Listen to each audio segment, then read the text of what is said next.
Hello, lords and salutations, lords and ladies. I'm your host, Czar King Lord, and this is my very first My Two Cents video on the plot of Bendy and the Ink Machine. Now, I'm going to have to make this quick because I have a 10-minute limit. But, hopefully I'll be able to start getting money from people. I don't know, maybe I'll set up a Patreon. Anyway, sorry. There are many theories on on Bendy and the Ink Machine, and most of them seem to revolve around the fact that it is in fact not real. And well, I just don't like this because one, that was a really, really good story that the Meatly had going on there, and for it all just to be a metaphor, kind of a letdown. Also, you know what? No happy endings. Hi, Lola. So first of all, in order to fully explain my theory, my 2 cents about it, we have to understand what is the ink. Now, I personally believe that the ink is not ink at all. You see, throughout the game, well, this is pretty obvious, but throughout the game, we use the ink to create things. Like we create pipes, weapons. We create many things with this ink, gears, very solid things. So I think that this ink is probably more akin to like some sort of chemical, which can be 3D printed. It's probably acts as like the ink itself is probably very similar to a non-Newtonian fluid, meaning that when you apply force, it becomes solid, and when you do not apply force, it is still liquid. So it's probably some sort of non-Newtonian fluid, but that's not all. It also seems to affect brain chemistry, making people forget. Because as we see, people affected by this, they do not remember their own names. Most of the time, the the exception is Tom in chapter 5, and I'm going to get into that more later. So the ink is basically a 3D printing non-Newtonian fluid. Got it? But it can also contain genetic information, which is why we have people like the Ink People, Samuel Lawrence, the Lost Ones, the various enemies you fight throughout the game. They are all very basic life forms. They're more like a prokaryotic cell. Now, for those of you who have not taken high school or even probably middle school level biology, Lola, no, not around my mouse. A prokaryotic cell has very little to no structures inside it, which would explain why after we kill them, they just go with leaving very little, if nothing, behind. It's because there's nothing there to leave behind. They're just ink people. Their genes are probably still intact, and I don't know, maybe somehow their memories are being carried through their genes or something like that, still giving them somewhat of a sense of who they are. But still, they're not that complex.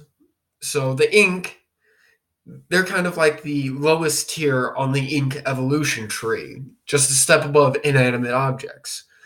Now, next is the main characters like Bendy the Demon, Good Boris, then there's also Dead Boris in the beginning, Tom, Evil Alice Angel, and then Allison, who is partially cut off by,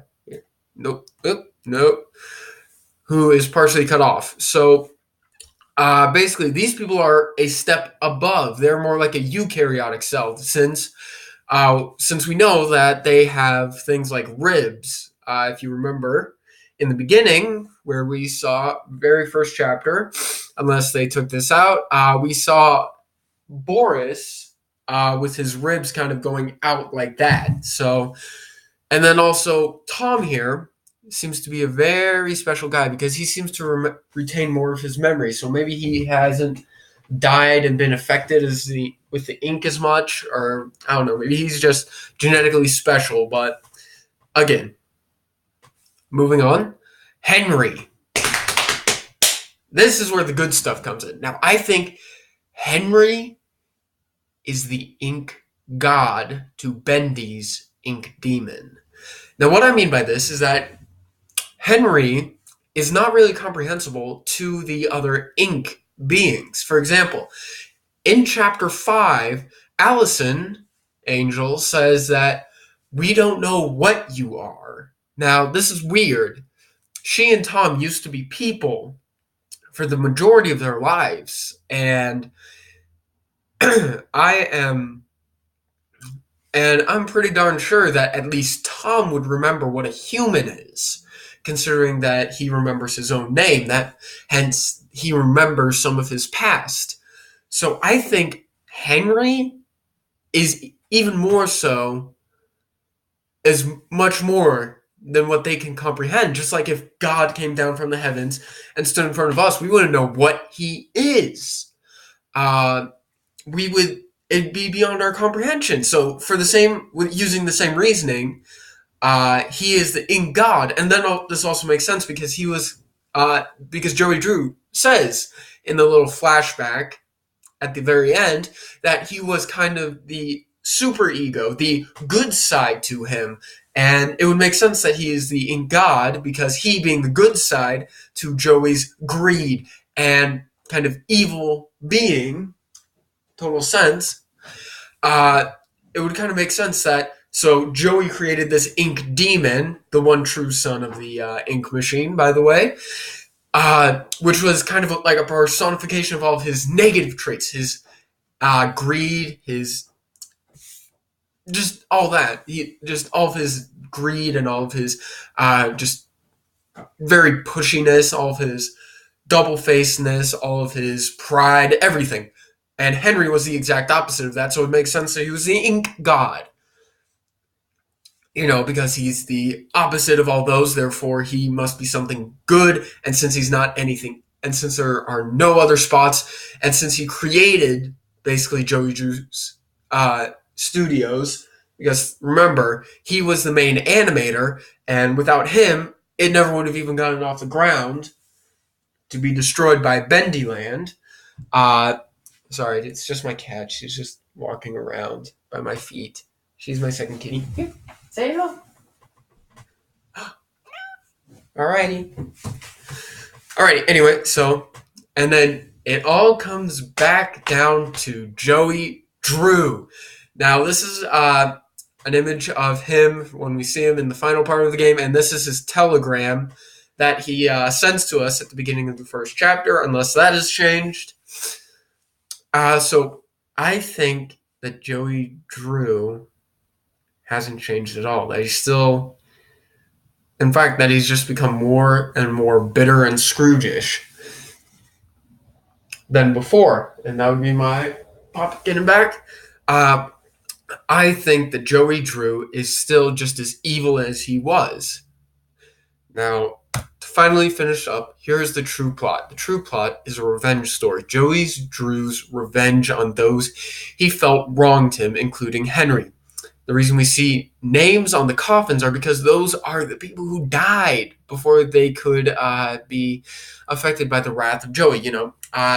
If you replay and hold up that glass thingy, you can see names on the coffins, but those are the people who died before he could send them letters, before he could convince them that he's changed and tell them that there's something he wants them to see at the studio one last time, where he would trap them as his revenge in the ink.